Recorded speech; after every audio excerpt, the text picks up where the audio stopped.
Hello everyone, स्वागत है आपका मेरे चैनल पर। और कल मैंने डिस्कस किया था सीटेट का प्रीवियस ईयर का पेपर कैसा आया था, सीडीपी के क्वेश्चन उसमें कैसे पूछे गए थे, वो सब मैंने डिस्कस किया था। तो जो भी इस बार सीटेट देने जा रहा है उसके लिए वो सेशन बहुत ज़्यादा इंपॉर्टेंट हो जाएगा, ताकि आपको पता चल सके कि आपने प्रीवियस ईयर का सेट जो आया था उसमें क्वेश्चन कैसे पूछे गए थे और कैसे पूछने की संभावना है। ठीक है, तो आज इससे पहले वाली वीडियो में भी मैंने 120 क्वेश्चन डिस्कस कर चुका है सीटेट के, तो आपने वो वीडियो नहीं देखी है तो आप वो जाके देख सकते हो। और आज मैं 30 क्वेश्चन डिस्कस करूंगी जो कि होंगे 121 से 150 तक। ठीक है, तो चलिए वीडियो को स्टार्ट करते हैं। वृद्धि एवं विकास में क्या संबंध है? वृद्धि एवं विकास में क्या संबंध है? एक दूसरे के विरोधी है, एक दूसरे के समान है, एक दूसरे के पूरक है, या उपरोक्त सभी? तो वृद्धि एवं विकास क्या है? एक दूसरे के पूरक हैं। ऐसे डायरेक्ट क्वेश्चन भी पूछ लेता है। कल जैसे सेट में मैंने बताया आपको, प्रीवियस ईयर सेट में उसमें डायरेक्ट क्वेश्चन भी पूछे गए थे, तो इस तरह से डायरेक्ट क्वेश्चन भी पूछ सकता है। ठीक है, तो वृद्धि एवं विकास में क्या संबंध है? वृद्धि एवं विकास एक दूसरे के पूरक हैं। नेक्स्ट क्वेश्चन है, बाल विकास का सही क्रम है? तो बाल विकास का सही क्रम क्या हो जाएगा? प्रौढ़ावस्था पहले आती है या किशोरावस्था पहले आती है? तो पहले ये क्वेश्चन, ये जो ऑप्शन है गलत हो जाएगा। पूर्व किशोरावस्था, मध्य किशोरावस्था और किशोरावस्था, तो ये भी गलत हो जाएगा। फिर है बाल्यावस्था, किशोरावस्था एंड प्रौढ़ावस्था, ये सही हो जाएगा क्योंकि बाल्यावस्था पहले आती है, फिर किशोरावस्था एंड फिर प्रौढ़ावस्था। क्वेश्चन है, विकास में वृद्धि से क्या तात्पर्य है?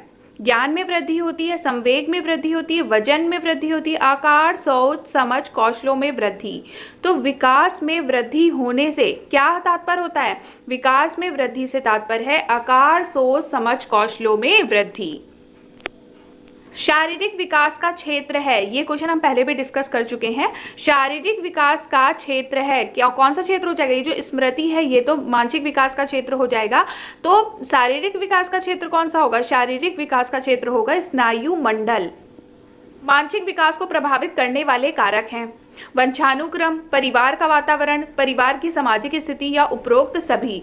तो मानसिक विकास को कौन कौन प्रभावित करता है? देखो, वंशानुक्रम तो वंशानुक्रम से भी प्रभावित होता है, परिवार का वातावरण भी मानसिक विकास को प्रभावित करता है। जैसे अगर परिवार का वातावरण अच्छा नहीं है, उसमें लड़ाइयाँ होती हैं, तो बच्चे का मानसिक विकास भी अच्छे से नहीं हो पाएगा। परिवार की सामाजिक स्थिति भी मानसिक विकास को प्रभावित करती है। तो हमारा राइट आंसर क्या हो जाएगा? उपरोक्त सभी। सीखने की प्रोजेक्ट विधि किस अवस्था के लिए है? बाल्यावस्था के लिए है, पूर्व बाल्यावस्था के लिए है, किशोरावस्था के लिए है, या उपरोक्त सभी? सीखने की, पहले तो आपको ये बताना है कि सीखने की प्रोजेक्ट विधि किसने दी थी। ये आप कमेंट करके मुझे बताओगे कि सीखने की प्रोजेक्ट विधि किसने दी थी। तो सीखने की प्रोजेक्ट विधि किस अवस्था के लिए है? ये सभी अवस्थाओं के लिए, बाल्यावस्था के लिए, पूर्व बाल्यावस्था के लिए एंड किशोरावस्था के लिए भी। बाल्यावस्था होती है, बाल्यावस्था होती है, कब तक होती है बाल्यावस्था? 5 वर्ष तक होती है, या 12 वर्ष तक, या 21 वर्ष तक? तो ये जो 5 वर्ष तक है ये तो शैशवावस्था में आ जाएगा। तो बाल्यावस्था 5 से 12 वर्ष तक होती है, तो ये हो जाएगा बाल्यावस्था में। और 12 से 18 क्या होती है? किशोरावस्था, है ना। निम्नलिखित में से कौन सी किशोरावस्था की मुख्य समस्याएं हैं? तो किशोरावस्था की मुख्य समस्याएं कौन कौन सी हैं? संवेगात्मक समस्याएं, शारीरिक परिवर्तनों की समस्याएं एंड समायोजन की समस्याएं। किशोरावस्था एक ऐसी अवस्था है ना, उसे समस्याओं की अवस्था ही कहा गया है। ठीक है, समस्याएं ही होती हैं उसमें, जैसे संवेगात्मक समस्याएं होती हैं, शारीरिक परिवर्तनों की भी समस्याएं होती हैं, और समायोजन करने में भी किशोरावस्था में दिक्कत होती है। तो उपरोक्त सभी हो जाएगा। विकास शुरू होता है, विकास शुरू होता है कब से? बाल्यावस्था से, प्रसवपूर्ण अवस्था से, शैशवावस्था से, या पूर्व बाल्यावस्था से? तो विकास पता है गर्भ से कब्र तक, ये कहा गया है कि विकास शुरू होता है, विकास कब से कब तक चलता है? तो गर्भ से कब्र तक, मतलब प्रसव पूर्व अवस्था, मतलब जब बच्चा पेट में होता है तब से ही विकास शुरू हो जाता है और मृत्यु तक विकास चलता रहता है।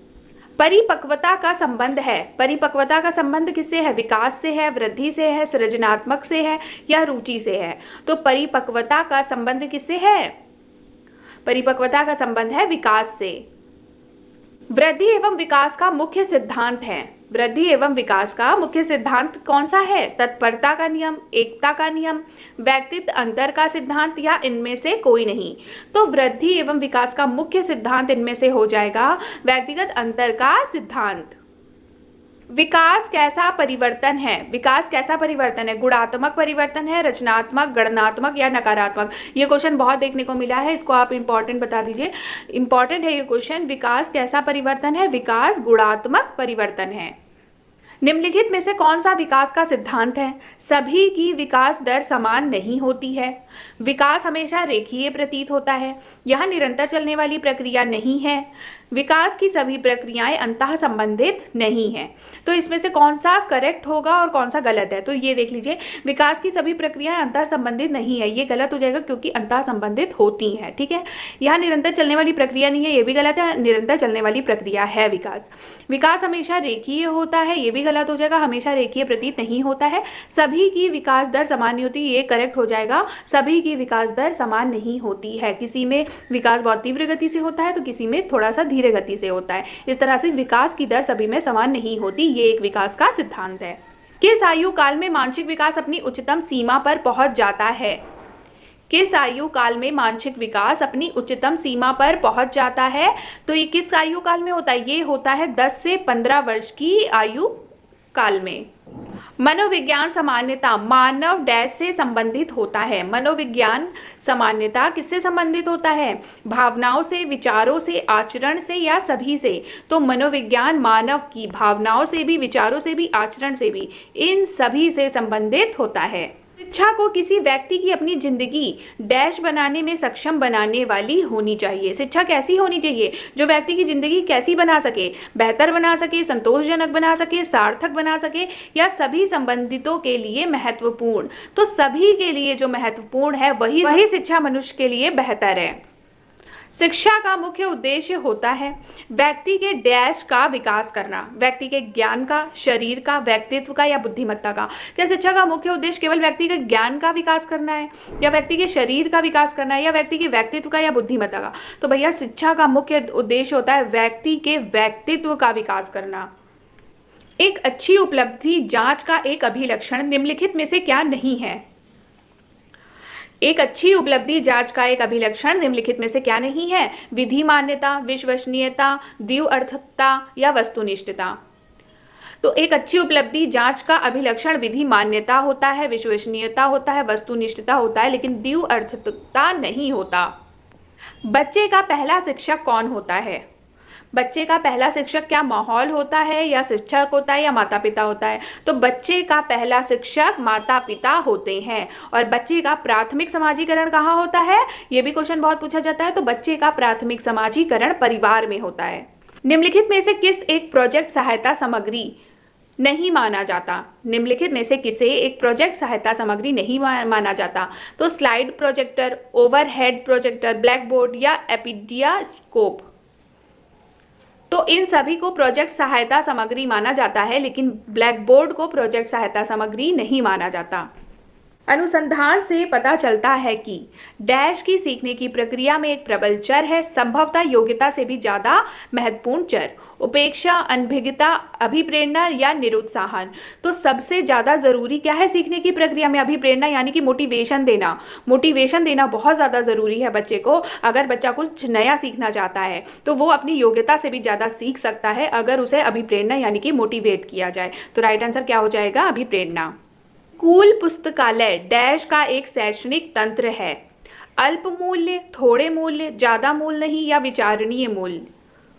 स्कूल पुस्तकालय किसका एक शैक्षणिक तंत्र है? विचारणीय मूल्य का एक शैक्षणिक तंत्र है। समूह में और सहभागिता द्वारा सीखने के अभ्यासों को क्या निरुत्साहित किया जाना चाहिए, अनदेखा किया जाना चाहिए या प्रोत्साहित किया जाना चाहिए? तो जब बच्चा समूह में सीखता है तो क्या है, उसे हतोत्साहित कर देना चाहिए, क्या अनदेखा कर देना चाहिए? तो ये जो है ये निगेटिव पॉइंट हो जाएंगे, ये गलत हो जाएंगे। तो जब भी बच्चा समूह या सहभागिता द्वारा सीखता है तो बच्चे को प्रोत्साहित किया जाना चाहिए, क्योंकि उस टाइम बच्चा बहुत अच्छे से और जो भी ज्ञान प्राप्त करता है समूह में सीखकर वो स्थायी होता है। तो सहभागिता और समूह में सीखना बहुत ज़्यादा ज़रूरी होता है। तो इसलिए बच्चे को क्या करना चाहिए? प्रोत्साहित किया जाना चाहिए। भारत सरकार ने बच्चों के लिए मुफ्त एवं अनिवार्य शिक्षा अधिकार अधिनियम वर्ष डैश में लागू किया। तो भारत सरकार ने बच्चों के लिए मुफ्त एवं अनिवार्य शिक्षा अधिकार अधिनियम वर्ष 2009 में लागू किया। राष्ट्रीय पाठ्यचर्या की रूपरेखा 2005 के अनुसार अधिगम अपने स्वभाव में डैश और डैश है। क्या अधिगम निष्क्रिय है, निष्क्रिय सरल है, निष्क्रिय सामाजिक है, सक्रिय सामाजिक है या सक्रिय सरल है? तो ये जो निष्क्रिय सरल है, निष्क्रिय तो होगा नहीं, तो ये क्या हो जाएगा, ये गलत हो जाएगा पॉइंट। निष्क्रिय तो है नहीं अधिगम अपने स्वभाव में, अधिगम क्या है, अधिगम सक्रिय है और क्या है, सामाजिक है। तो हमारा ऑप्शन सी जो है वो सही हो जाएगा। ठीक है। शिक्षक एवं विद्यार्थी के मध्य संबंध होना चाहिए, स्नेह का, विश्वास का, सम्मान का। तो शिक्षक एवं विद्यार्थी के मध्य संबंध कैसे होने चाहिए, स्नेह का भी होना चाहिए, विश्वास का भी होना चाहिए और सम्मान का भी होना चाहिए। मतलब ऑप्शन नंबर डी हमारा राइट आंसर हो जाएगा। नेक्स्ट क्वेश्चन है, मानसिक विकास को प्रभावित करने वाले कारक हैं वंशानुक्रम, परिवार का वातावरण, परिवार की सामाजिक स्थिति या उपरोक्त सभी। तो मानसिक विकास को प्रभावित करने वाले कारक वंशानुक्रम भी होते हैं, परिवार का वातावरण भी होता है एंड परिवार की सामाजिक स्थिति भी होती है। ये शायद क्वेश्चन रिपीट हो गया है, तो इसका राइट आंसर क्या हो जाएगा, उपरोक्त सभी। एक बच्चे की मानसिक आयु 12 वर्ष एवं वास्तविक आयु 10 वर्ष है, तो उसकी बुद्धि लब्धि क्या होगी, ऐसा भी क्वेश्चन पूछा जा सकता है। तो इसका सूत्र क्या होता है, बुद्धि लब्धि बराबर मानसिक आयु अपन वास्तविक आयु इंटू 100। तो क्या होगा, बुद्धि लब्धि बराबर मानसिक आयु कितनी दी है 12 और वास्तविक आयु 10 इंटू क्या करेंगे, इंटू हो जाएगा 100। तो ये 10 से ये एक 0 कट गया, तो 12 इंटू 10 कितना हो जाएगा, 120। तो बुद्धि लब्धि क्या हो जाएगी, 120। ठीक है।